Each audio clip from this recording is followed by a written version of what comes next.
So you guys recall back in 2021 when the Biden administration signed into law the Juneteenth National Independence Day Act. Now, as you can see here in the picture, you had your usual suspects. From left to right, a survivor from the Tulsa, Oklahoma massacre, Kamani Harris, Nigger Jim Clyburn, Raphael Warcry, and last but not least, second to least, that is, Sheila Do Nothing Jackson Lee, and as well as Sleepy Joe. This celebration, this so-called signing into law, was to recognize and celebrate, to commemorate the end of chattel slavery here in the United States as a federal holiday. But when I look at the picture, you know what I see?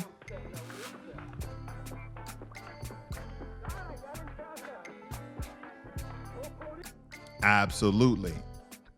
But this day is the truest day for Black Americans, those U.S. melanated freemen, foundational Black Americans. As of recent, we've learned that slavery was still occurring in America back in the 1970s.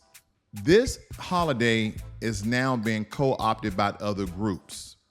The Caribbeans, the Africans from the continent, LGBTQ, and also the white power structure. What's important here is to call these things out for the one day that we can actually celebrate as our own. This is going to be a tough battle to conquer, family, but nonetheless, those here who are representing Black empowerment, the Black media, the Black grassroots, we need to continue to stay on the necks of these bootlicks and these other cultures who are now in cahoots with the white power structure co-opting Juneteenth.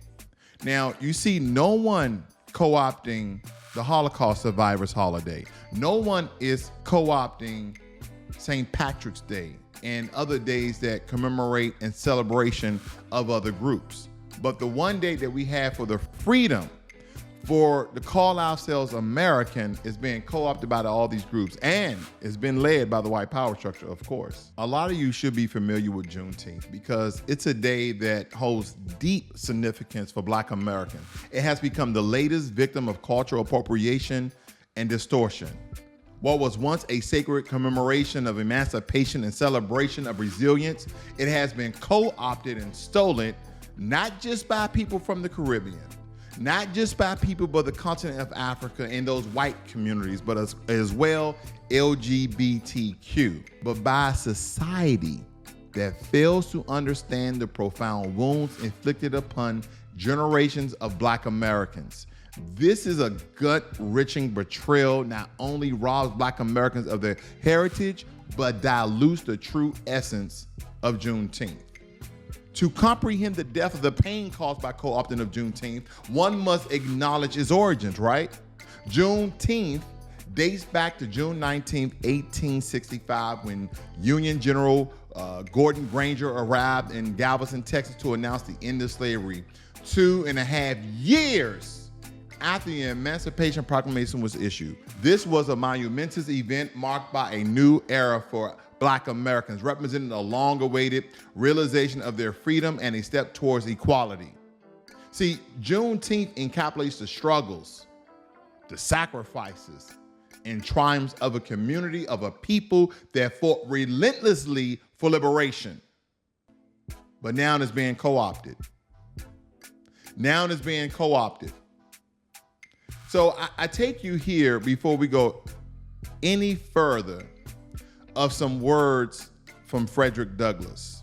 I'll let the powerful words of Frederick Douglass to educate you on why Black Americans did not see, and some till this day do not see, the 4th of July as independence for them. It states here, Douglass continued to integrate the meaning of the Declaration of Independence to enslave Black Americans experiencing grave inequalities and injustice. Frederick Douglass states, fellow citizens, pardon me, allow me to speak while I am called upon to speak here today. What have I, or those I represent, to do with your national independence? Are the great principles of political freedom and of natural justice, embodied in the Declaration of Independence extended to us, and I am therefore called upon to bring our humble offering to the national altar and to confess the benefits and express devout gratitude for the blessings resulting from your independence to us.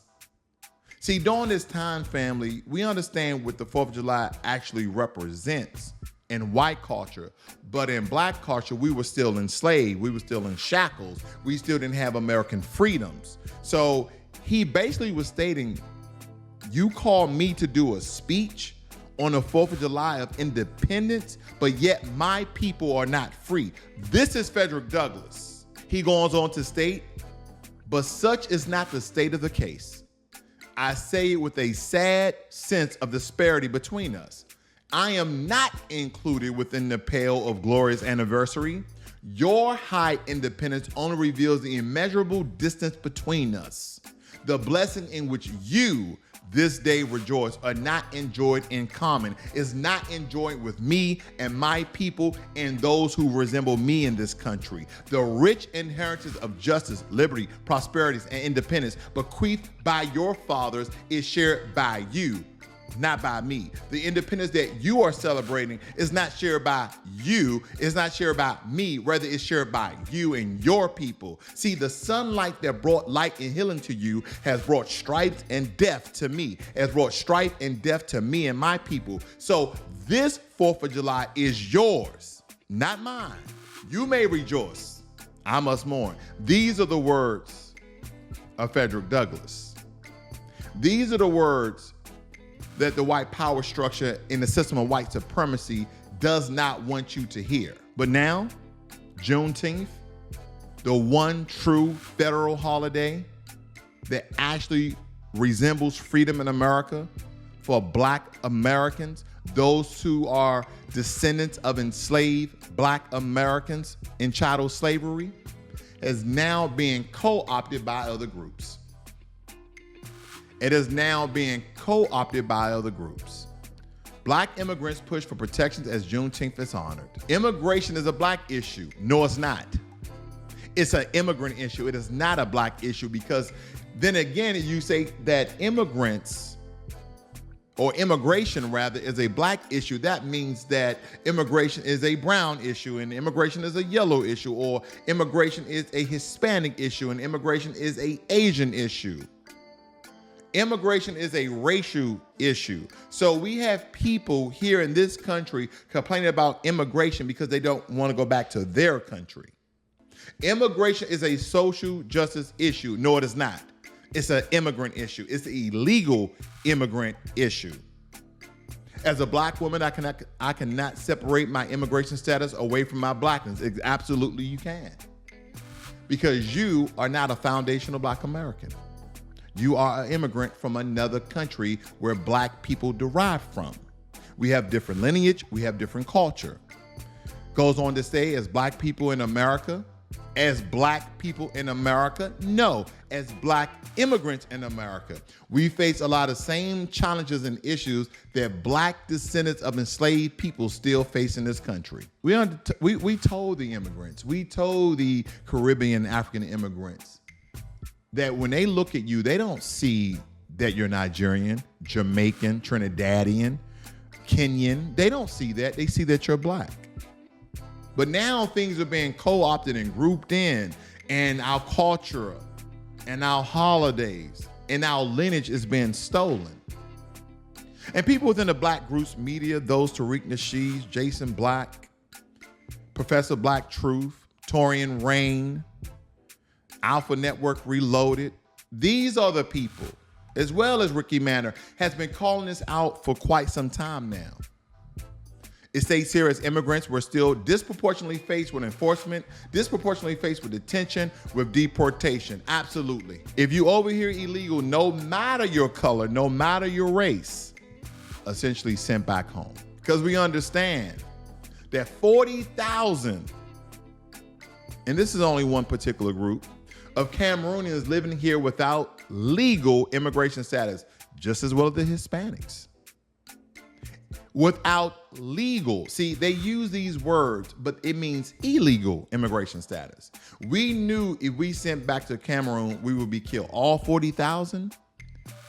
All 40,000? You're telling me that 40,000 people cannot start a rebellion, that can't start a revolution? The problem is the difference between the two people here, that Black Americans and Black immigrants have a different mindset. They have a different culture. Our culture is stand up and fight, rebel and revolt, no matter the cause.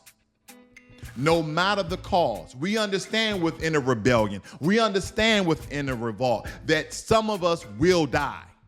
Not may die, but we will die, and we are willing to die for the cause. The problem with some of these Black immigrants is that they're not willing to die to change their own country, rather come to our country and co-opt and tag on and tether to the freedoms, the civil rights, and the so-called equality that we're still fighting to get. This is the problem that we face. Because when you do look at Juneteenth through the eyes of an immigrant, we understand that traditionally celebrated by Black Americans annually on June 19th, originating in Galveston, Texas, Juneteenth commemorates the very first celebration of emancipation, signifying the end of slavery in Texas, following General Order No. 3 by the Union Army General Gordon Granger, although at first embraced solely by Black American communities, co-opted in that very last sentence. Although at first embraced solely by Black American communities, as it should, but at the same time, being a federal holiday, everybody gets to recognize and rejoice in the recognition of those enslaved Black Americans being freed from the shackles of the white supremacy systems that we still reside in to this day. I am proud first generation American with heritage deeply entrenched in the Caribbean, boasting primarily Jamaican but also Trinidadian lineages. As such, I sometimes feel as though my plight is somewhat divorced from that of a Black American, as I cannot lay claim to the legacy of American chattel slavery in the same way. Of course you could not. We have a different experience. We have a different lineage. As I cannot lay claim to the legacy of American chattel slavery in the same way, instead I hail from islands that were colonized by the Spanish and the British, each nevertheless saturated with their own horrors, with the reputation of being sugar colonies in the colony area. Is Juneteenth just for Black Americans? Yes, it's just for Black Americans. But now everybody can celebrate it because it is a federal holiday. Yes, it's only for Black Americans, those who derive from descendants of American slaves. Or more realistically, could it not be just for Black Americans?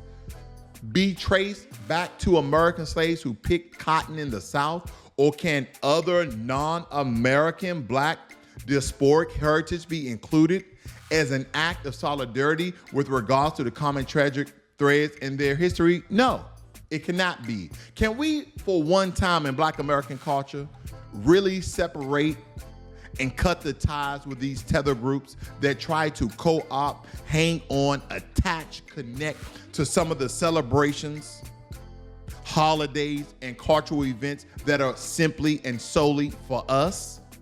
Yes, you're gonna get the day off. Yes, in national recognition, you'll be able to celebrate it, but don't in group and co-opt and blend and mix in with our celebration. What does that mean? Do not call Juneteenth your holiday as well. You're recognizing a holiday as a national holiday of these United States of America, but not as a descendant of American slaves. You know why? First and foremost, it's been co-opted left and right, family, starting with the flag. Left to right, you see black, yellow, and green. That's not the color of the Juneteenth flag. That's not the flag. That's not the color of the flag that was created back in 1997. As you see the one with the female with the glasses on, these have been co-opted by African and Caribbean groups. Yes, they have. Because when I look at the Juneteenth flag, here's a good breakdown of the Juneteenth flag. You see the star, and that star is in representation of Texas. And then the outer star, the many stars, well, let's just break it down a little further than that, shall we? The star. It states here that it represents the Lone Star State. It was in Galveston in 1865 where Union soldiers informed the country last remaining enslaved people that under the Emancipation Proclamation issued 2 years earlier that they were free. Then you have the burst. The burst outlined around the star inspired a nova, a term that astronomers use to mean a new star. This represents a new beginning for Black Americans of Galveston and throughout the land. The arc that you see, the curve that extends across the width of the flag represents a new horizon, the opportunities and promises that lay ahead for Black Americans that we're still fighting for today. And lastly, the red, white, and blue represents the American flag, a reminder that slaves and their descendants were and are Americans. That is what we're talking about. Because family, when you go and you look in your ancestry, yes, you're gonna see your African roots. Yeah, you're gonna see your African roots. From Nigeria to Italy, of the enslaved Africans that was mixing and melting and being raped and tortured and hung and burned and genitals dismembered by the white supremacists during chattel slavery. Yeah, I can see my roots. I see where I derive from, where my descendants essentially come from by the extenuation of the African continent. But when did my lineage truly start? When did my culture start? It started in the 1700s by the way of Florida, Georgia, Alabama, South Carolina, and North Carolina. Deriving from Maroons, deriving for the Black Seminoles, deriving from enslaved people who fought, bled, and died for my freedom today. That is where I derive from. That is my lineage. Because cultural appropriation is a very serious thing that has been occurring to us for hundreds of years. Because while the Caribbean holds its own rich cultural history, during the same month that Juneteenth is actually celebrated, it is essential to acknowledge the distinct experiences of Black Americans within the U.S. And even, unfortunately, in recent years, as we've been going over, that Juneteenth celebrations in Caribbean communities have strayed from their original intent, often treating the occasion as a mere excuse for festivals devoid of historical context. See, this misguided appropriation not only erases the unique struggles faced by Black Americans, but also diminishes the significance of Juneteenth as a vital milestone in American history, not Caribbean history, not African history. Now, when we talk about those African immigrants, Africa, the motherland of the African diaspora, see, that has played a role in the dilution of Juneteenth's meaning as well. While African cultures and contribution must be celebrated and respected as it should in their culture, on their land, in their times, it is crucial to recognize the separation between Black Americans and their African ancestors. See, the pain of slavery and the ongoing struggles for civil rights and equality in America are experiences distinct to Black Americans and Black Americans alone. The appropriating Juneteenth without fully understanding this context. The true essence of the day is lost, leaving Africans solely in co-opting the holidays that Black Americans have been further marginalized and their unique journey unacknowledged. What is he talking about? I'm talking about this. Celebrations have been going on around the city. Well, News 12's Jordan Cassani is in Prospect Park, where Brooklyn-based organization I Am Caribbean is hosting a double whammy, Juneteenth and Caribbean American Heritage Month celebration. Yeah, Caribbean business owners, artists, musicians, and so much more are joining right here at the Prospect Park Boathouse to celebrate their heritage and Juneteenth. It's a cultural celebration for Brooklynites of all ages. I Am Caribbean, in collaboration with the Prospect Park Alliance, have come together for today's Juneteenth and One Love Little Caribbean Day right here in our backyard. We're told that each... No. Artist, dancer, musician, and vendor participating in the day's celebration come from Caribbean roots, like Jamaica, Trinidad, and elsewhere. Nearly 1,000 New Yorkers came out to hit the dance floor, enjoy traditional Caribbean food and drinks today, and shop all sorts of products created by Caribbean American vendors. Our crews caught up with the organizer of today's celebration to chat all things the intersection between Caribbean heritage and this Juneteenth holiday. It's really about creating that space where we can bring our piece of blackness, of being Caribbean, while sort of overlaying that on Juneteenth. It's really about creating that space where we can bring our piece of blackness, of being Caribbean, while sort of overlaying that on Juneteenth. So, and that's a very specific and unique experience. Being black is not one thing, it's not a monolith. And so today we're celebrating Afro-Caribbean. But you just made it a monolith. You just combined your Caribbean culture with Black American culture. You just made it a monolith. If it's not a monolith, then you would have celebrated this Caribbean festival separate from Juneteenth, but you have not. So you just made it a monolith. Contradictory alert. Culture, but not only Afro-Caribbean, because I'm half Indo-Caribbean, so Indo-Caribbean culture, just Caribbean culture, heritage, Brooklyn, everything. We love it here. And I Am Caribbean is hosting events all month long in honor of Caribbean American heritage. This is what I was referring to, family. That not only being co-opted, but also being stolen. And that's what we have to watch out for, these tethers. And again, as I told you, the white power structure are putting batteries in their back. They're propelling this narrative that now Juneteenth is not only for the descendants of American slaves. It's not only for those who derive from the blood fields of the United States of America, but it's for everybody. It's for each and everybody.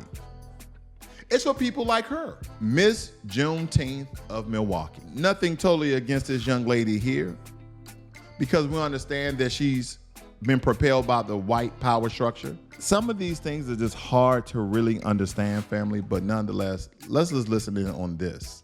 I'm here with Miss Juneteenth 2023 Miss Adobe, and we are going to get to know her a Wow. little better with some rapid fire questions. So to start, where did you go to high school? I went to high school at Bruce King International Baccalaureate High School. Go Generals. Go Generals. And where are you planning to go to college? I'm planning to go University of Wisconsin-Madison, majoring in global health on the pre-med track. What is your favorite Juneteenth vendor or thing to do? My favorite Juneteenth vendor or thing to do is probably listen to the music and dance. What are 3 characteristics that Miss Juneteenth embodies?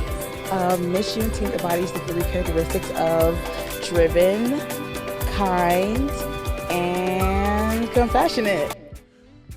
She was just guessing on the fly, family, because you're asking an African immigrant, what are the 3 characteristics that Miss Juneteenth, after you already labeled her, named her, coined her Miss Juneteenth for this year of Milwaukee, she doesn't have a history. She doesn't have roots. She doesn't have a foundation that her parents given her or given her herself. Driven, kind, and compassionate? What about bloodshed and tears? What about resist, revolt, and rebel? What about freedom? What about recognition? See, these are some of the words that should have been mentioned during this. What are some of the characteristics that Miss Juneteenth embodies?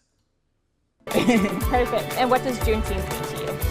Juneteenth means a lot to me, but number one, it means the chance to impact others around me through my legacy and through showing Black excellence. Do I have to go there, family? She said, and I get it, some of you are going to say, well, she asked her what Juneteenth means to her. She doesn't understand what Juneteenth is. That's the problem right there, family. And just for you guys to get a little more information about this young lady, and again, I'm not trying to degrade or demean her, again, but we have to understand things like this. Now, excuse me as I butcher her name, Adobe Norma Mamuchi. even started her own charity which supports and gives back to the community in her mom's Nigerian village. See, Miss Juneteenth should have been a Black American woman, first and foremost, in that the charity which gives support can be given to a Black community here in America, not taking those resources back to Nigeria, which you are not a foundational Black American. Your descendancy is not from American chattel slavery. It's not from the killing fields of the United States of America. And this is how that our holidays and our culture has been co-opted and grifted from all these other Black immigrant groups. And it's time to wake up, because we have a lot of coons out there, and I don't want to give attention, but I must just mention things of this nature here. Black Twitter is eating me up in reference to these quotes. Next time there's a racial draft, I would like to trade King James and Lizzo in exchange for Ben Shapiro and Elon Musk. Must I say more? This is what we're going through, family. Now, we understand that there's a bit of whitewash that's going on as well. There's been billboards of white people in celebration of Juneteenth. That's not the representation that we should have. We're being slowly replaced. We're being reduced. Because when you think about it, the most insidious aspect of hijacking of Juneteenth is the appropriation by white communities, out of all people. This distortion not only reinforces the historical power dynamics that perpetuate slavery, but also allows for the erasure of the collective drama faced by Black Americans. See, by turning Juneteenth into a generic celebration of freedom, it detaches from its historical roots. White society avoids confronting the systematic injustices that still plague our Black communities. It is a convenient way to avoid accountability, and it diminishes the responsibility to dismantle the systematic system of white supremacy and racism. But in order to reclaim the spirit of Juneteenth, it is crucial to acknowledge the pain inflicted by these co-opting grifter groups, Black immigrants, LGBTQ, as well as some of these white communities. See, instead of appropriating this day, let us work towards, within the Black American communities and families, with our voices and our experience in telling our truths that came through the loins of our ancestors. True celebration of Juneteenth should be rooted in the education of Juneteenth and where it derived from in remembrance of those atrocities that occurred to our people. It is a time for self-reflection, acknowledging the persistent disparities and actively engaging in the ongoing fight for racial justice to eradicate the system of white supremacy. The co-opting and stealing of Juneteenth by people from the Caribbean, the continent of Africa, the LGBT community, and white communities alike is a grave betrayal of Black American history.